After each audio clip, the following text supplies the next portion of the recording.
C'est quoi le pire jeu Sonic? Unleashed quand il se transforme en loup-garou? Sonic Labyrinthe où tu ne peux pas courir? Beaucoup répondent Sonic 2006, censé être le nouveau départ de la série, le jeu qui allait ramener le hérisson bleu au sommet après des années de titres médiocres. Pourtant, développement horrible et désorganisé, un des plus grands beats de sa décennie, rempli de bugs, des temps de chargement, avec une histoire... Faites-moi oublier ça, s'il vous plaît. Seulement 2,7 millions de copies vendues, moins que le premier Professeur Layton. Au même moment sur DS, New Super Mario Bros tapait les 5,8 millions. Ça a failli tuer Sega pour de bon, pourtant c'est pas le pire. Juste après, ils sortent Sonic and the Secret Rings, puis Sonic et le Chevalier Noir. Le premier remonte un peu le niveau, passe la barre de 3 millions, le deuxième, un désastre. Sonic, avec une épée, on est obligé de faire des gros mouvements de Wiimote pour frapper les ennemis en courant, ultra frustrant. Aucune sensation de vitesse, une histoire basique, 1,2 millions de copies. Les Sonic en 3D enchaînent les échecs. Lost World ne passe même pas la barre du million. Dernier coup dans le cercueil, Sonic Boom, l'ascension de l'Eric. En plein milieu de son développement, on force l'équipe à le faire sur Wii U. Incapable de gérer le moteur du jeu, faut tout revoir en à peine quelques mois avant la sortie. Résultat, une montagne de problèmes techniques. Injouable, ennuyeux, un échec total à 600 000 ventes. Pour celui qui était autrefois le rival de Mario, la disgrâce est totale. Heureusement, avec Mania et Frontier, Sonic est revenu dans la course, jouant sur la nostalgie tout en essayant de nouvelles choses. D'autres n'ont pas eu cette chance. L'industrie est impardonnable. Un mauvais jeu peut détruire une instance ou voir un studio tout entier.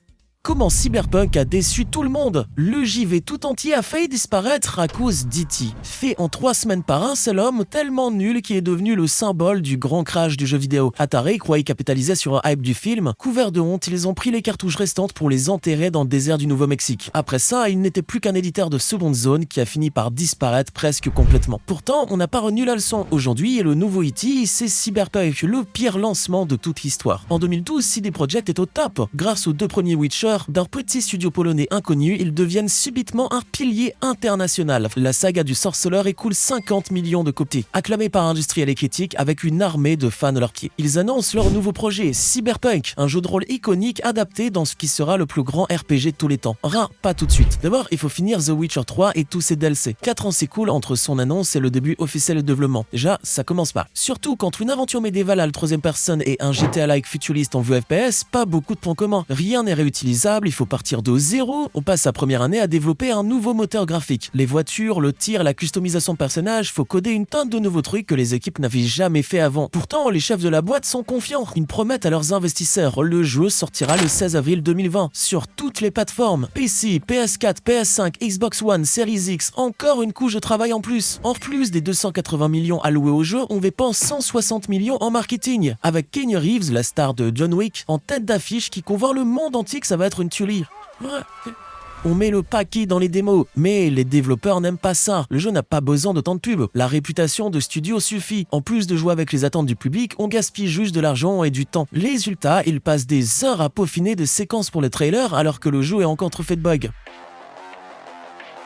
Sur un jeu de cette taille, normal qu'il y en ait. Project Red engage une entreprise spécialisée pour les trouver. Problème, ils font n'importe quoi. Chaque jour, les développeurs sont ensevelis sous les rapports chaotiques. On leur pointe des centaines de petits glitches mineurs qui noient les plus gros dans la masse. La date de sortie se rapproche, les chefs de projet sont formels. Cyberpunk doit sortir en 2020. On tire la sonnette d'alarme, c'est l'heure du crunch. Pendant des mois, les développeurs sont obligés de travailler non-stop, 6 jours sur 7 pour tenir les délais. Un aveu de défaite pour le studio, surtout alors que le CEO avait affirmé quelques semaines plus tôt qu'il n'y aurait aucun rush. Leur réputation en prend un coup. À ce moment-là, le Covid frappe le monde entier. Les équipes doivent travailler depuis la maison. Pas le choix, faut repousser un peu. Les fans sont en colère. Certains envoient même des menaces de mort aux développeurs, alors que rien de tout ça n'est de leur faute. Finalement, et après des années de souffrance, Cyberpunk sort le 10 décembre 2020 et c'est un désastre. Plein des features promises ne sont pas là, c'est truffé de bugs. Sur PC, ça va encore, mais sur console, c'est à la limite de l'injouable. Voiture sans collision, glitch de texture, animation qui ne charge pas, perso sans pantalon. Outré, les investisseurs font un procès au studio pour avoir menti et joué avec leurs attentes. Ça leur coûte 1,85 million. En ligne, Microsoft met un avertissement sur la page d'achat du jeu, tandis que Sony le retire complètement de son store et offre aux joueurs de se faire rembourser leur copie, aux frais de Project Red bien sûr. Un flou flop complet? Pas vraiment. Au total, Cyberpunk 2077 aura coûté 316 millions, 431 si on compte le budget de tous les patchs, presque le jeu le plus cher de l'histoire, juste derrière Red Dead Redemption 2 qui aura demandé entre 500 et 800 millions. Pourtant, à peine 10 jours après la sortie, Project Red annonce avoir vendu 13 millions de copies, soit 780 millions de recettes. Aujourd'hui, après les patchs et la hype relancée par l'animé Edge Runner, on est à 25 millions de copies. Cyberpunk est donc rentable? Oui, mais non. Le studio a perdu ce qu'il avait de plus précieux, sa réputation. 30 ans à construire son image, se placer comme le meilleur studio d'industrie. Tout ça, c'est mort, ses fondateurs doivent s'excuser publiquement et quelques mois plus tard, des fans en colère hackent leur serveur. Votre image va être détruite, les gens vont voir à quel point votre entreprise est horrible. Le message est clair, c'est dans ces moments qu'on se rappellera des paroles attribuées à Shigeru Miyamoto, un jeu retardé est éventuellement bon. Mais un jeu sorti en hâte est mauvais pour toujours. L'histoire de Cyberpunk est horrible, malheureusement elle est loin d'être isolée. Mauvaise gestion et deadline trop serrés, de plus en plus de jeux AAA sortent dans un état lamentable, ce qui a failli tuer Assassin's Creed. Black Flag s'est vendu à 11 millions de copies. Syndicate répétitif, truffé de bugs, même pas la moitié. Dos au mur, Ubisoft prend une pause de 2 ans pour relever le niveau avec Origins.